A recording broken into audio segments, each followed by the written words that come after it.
작년에 제가 어려서부터 군대 가기 전까지 약 20년이 넘도록 살았던 저희 집을 찾아가 보았습니다. 그 집은 제가 어린 모든 추억이 담겨 있는 곳이고, 특별히 저희 부모님과 또 형제분들이 많이 고생한 집이기 때문에 또 저에게는 각별한 곳이지요. 그래서 한번 가보고 싶었습니다. 그래서 제가 혼자서 그 집에 들어갔어요. 그랬더니 낯선 사람이 들어오니까 그분들이 많이 놀랐습니다. 그래서 제가 그랬거든요. 제가 한 37년 전에 이곳에 살았습니다. 그리고 저는 나중에 돈이 된다면 제가 이 집을 꼭 사고 싶습니다. 제 모든 것이 추억이 담겨 있는 곳이기 때문에 나중에 집을 판다면 파시지 마시고 꼭 저에게 파시면 좋겠습니다. 제가 그런 말을 했습니다. 그 집에 들어갔더니 그 본체만 있고 저와 아버님과 함께 잠잤던 그 사랑채는 없어지고 없었습니다. 본체의 집은 지붕만 있고 외벽과 모든 것은 리모델링을 해서 남아있는 것은 없었습니다. 그리고 제 집에는 마당이 넓어서 감나무가 한 7그루가 있었는데 그 감나무 한 그루도 감나무가 없었습니다. 이제 제가 둘러보고 죄송했다고 미안했다고 그러면서 인사를 하고 제 명함을 주고 제가 나왔습니다. 집에서 나와서 제가 다녔던 초등학교도 제가 가봤고, 그리고 친구들과 뛰어놀았던 동네 어기도 제가 가봤습니다. 여러분, 그러나 대부분 모든 것들은 다 없어졌고 참 초라했습니다. 다 사라진 그런 고향이었습니다. 하지만 제 머릿속에는 옛날에 뛰어놓았던 그런 아름다운 추억이 많이 생각이 났습니다. 사람들은 나이가 들면 미래의 시간에 대한 호기심보다 지나간 과거에 대한 추억이 그리움이 많이 남는다, 그런 말을 하거든요.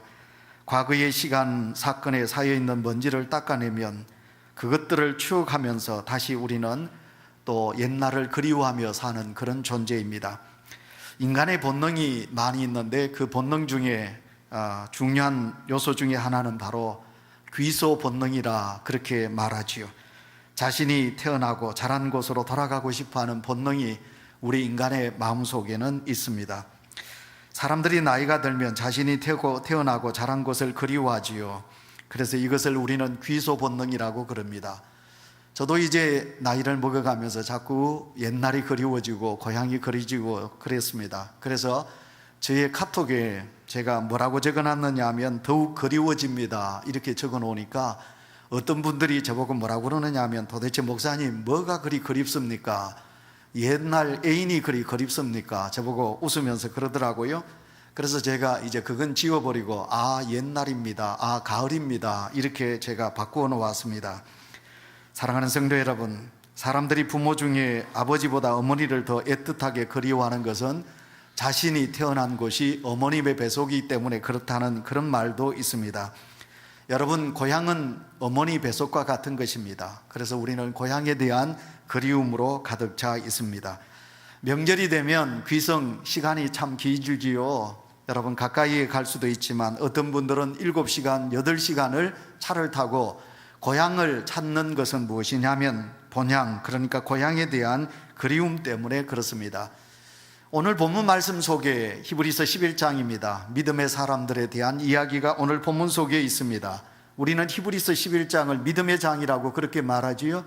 여러분, 이 히브리서 11장에 나오는 믿음의 사람들에게 있는 두 가지 공통점이 있습니다. 이 두 가지 공통점이 뭐냐면, 첫째의 공통점이 뭐냐면, 이 믿음의 사람들은 이 세상에서 무슨 마음을 가지고 믿음을 가지고 살았느냐 하면 나그네의 믿음을 가지고 살았다는 것입니다.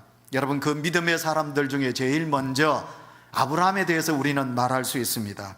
아브라함, 그는 하나님께서 부르셨습니다. 자기 아버지가 살고 있던 갈대아 우르, 여러분 그 메소포타미아 문화가 발전되었던 그곳에서 아브라함은 살았습니다. 그런데 하나님은 아브라함을 부르셨습니다. 그리고 그 아브라함에게 어떻게 하셨습니까? 내가 지시하는 땅으로 가라. 믿음의 조상 아브라함은 하나님이 부르신 대로, 하나님의 뜻대로 그는 나아가게 됩니다. 그의 고향, 그 땅을, 본토 친척을 다 버리고 하나님께서 지시하시는 땅으로 가게 되는 것입니다. 아브라함은 그가 하나님께서 원하시는 땅으로 가게 됩니다. 그 땅이 그가 살 곳으로 생각했지만 하나님께서는 아브라함을 또다시 하란 땅에서 하나님께서 원하시는, 지시하시는 땅, 가나안 땅으로 인도하시는 것을 보게 됩니다.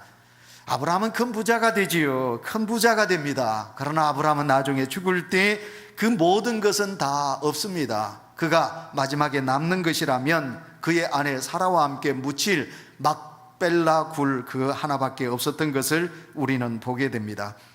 자, 사랑하는 성도 여러분, 아브라함뿐만 아니라 이 땅의 모든 사람들은 믿음의 사람들이지요. 그 믿음의 사람들은 이 땅을 살아가면서 그들은 하나같이 이 땅은 다가 아니다, 이 세상이 우리가 살 영원한 세상은 아니다, 이 세상은 우리가 잠깐 있다가 떠나갈 곳이다, 이렇게 나그네의 정신을 가지고 살았던 것입니다. 마찬가지 우리 모두는 어느 누구나 예외 없이 영원한 하나님의 나라에 올라가기 전까지 잠시 이 땅에서 머물다 떠날 수밖에 없는 나그네라, 그런 사실입니다. 우리 모두는 나그네 삶입니다. 언젠가 하나님께서 우리를 부르시면 우리는 하나님 앞에 갈 수밖에 없습니다. 성경은 말하고 있습니다. 사람은 흙에서 났으니까 우리는 흙으로 만들었으니 흙으로 돌아가고, 또 하나님의 영이 우리 속에 있으니까 우리가 죽으면 우리의 영은 하나님께로 돌아간다 하는 것을 우리는 너무 잘 알고 있습니다. 그런데 여러분, 우리 속에 아직도 이 세상이 단가, 이 세상의 것이 최고다, 이 세상의 것에 대한 집착을 가지고 살아가는 이들이 있나요? 놓으시기를 바랍니다. 이 세상은 언젠가는 우리가 버리고 우리는 빈손으로 하나님이 부르시면 그 하나님의 나라로 갈 수밖에 없습니다. 여러분의 부모님을 생각하면 어떤가요? 여러분의 부모님은 참 부자셨나요? 여러분의 부모님들은 참 많이 가지고 이 땅에서 호의호식 하면서 사셨는가요? 대부분 우리의 부모님들은 그렇지 않았지요? 이 세상에서 참 가난하게 살고 힘들게 살았습니다. 여러분, 그러나 우리의 부모님들은 이 세상에서 힘들고 어렵게 살았지만, 그 다음에 두 번째, 오늘 성경이 우리에게 말씀하고 있는 믿음의 사람들은 두 번째, 무슨 믿음, 무슨 마음을 가지고 살았느냐 하면 그 사람들은 더 나은 본향을 향하여 달려가는 믿음으로 산 사람들이에요. 자, 여러분 16절에 보시면 이제 하나님께서 우리를 위하여 더 나은 본향, 하나님께서 우리를 위하여, 그들을 위하여 한 성을 예비하셨느니라 말씀하고 있어요. 예, 저의 사랑하는 어머니 아버님과 우리의 믿음의 선배들과 우리의 신앙인들은 이 땅에서 가난하게 힘들게 사셨으나 하나님께서 그들을 위하여 더 나은 본향을 예비하셨어요. 하나님께서 원하시는 새 하늘과 새 땅을 믿음의 사람들에게 허락하셨어요. 그래서 그 믿음의 선배들은 이 땅에서는 그렇게 행복하게 못 살았지만, 그러나 하나님께서 예비해 놓으신 그 새 하늘과 새 땅을 향하여, 더 나은 본향을 향하여 소망 중에 사시다가 그 하나님의 나라로 간 거예요. 다시 말하면 더 나은 본향은 하나님의 나라 천국을 말씀하고 있지요. 더 나은 본향, 그곳을 향하여 달려가는 자가 바로 오늘 믿음의 성도가 달려가는 곳이라, 그렇게 말할 수 있습니다. 믿음의 사람에게도 죽음은 오는 거예요. 여러분, 믿는다고 해서 우리가 이 세상에서 천년만년 살지는 않아요. 믿음의 사람들에게도 죽음은 와요. 근데 여러분, 죽음이 끝인가요? 예수 그리스도를 알지 못하는 세상 사람들은 그걸 끝이라고 그래요. 그러나 하나님을 믿는 저와 믿음의 성도들은 절대로 죽음이 끝이 아니라는 거예요. 새로운 세상, 하나님께서 우리를 위하여 새 하늘과 새 땅, 천국을 준비하며 기다리시는 거예요. 그러므로 오늘도 우리는 저 천국에 소망을 두고 달려가고 있는 것입니다.